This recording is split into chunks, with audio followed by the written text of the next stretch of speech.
கடற்கரை தூத்துக்குடி மாவட்டம் தருவைக்குளம்.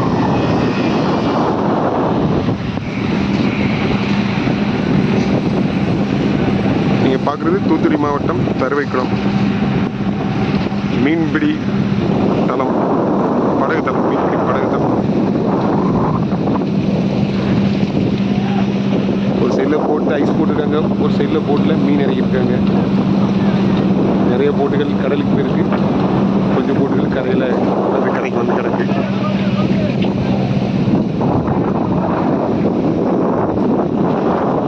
கிட்டத்தட்ட 250 படகுக்கு மேலே இருக்குது பெரிய போட்டுகள். அதாவது 8 பேர் 10 பேர் 15 பேர் போகிற மாதிரி. மற்றபடி 6 பேர் 7 பேர் போகிற மாதிரி சின்ன படகு 50 அடி 55 அடி படகுகள் நிறைய கிடைக்கும். வெளியூர்லேருந்து நிறைய மக்கள் இப்போ இங்கே வந்து தொழில் பார்க்குறாங்க. தூத்துக்குடி மாவட்டத்துலேருந்து ஒரு 12 கிலோமீட்டர் தான் தருவைக்குளங்கிற மீன்பிடி தளம், மீனவ கிராமம்.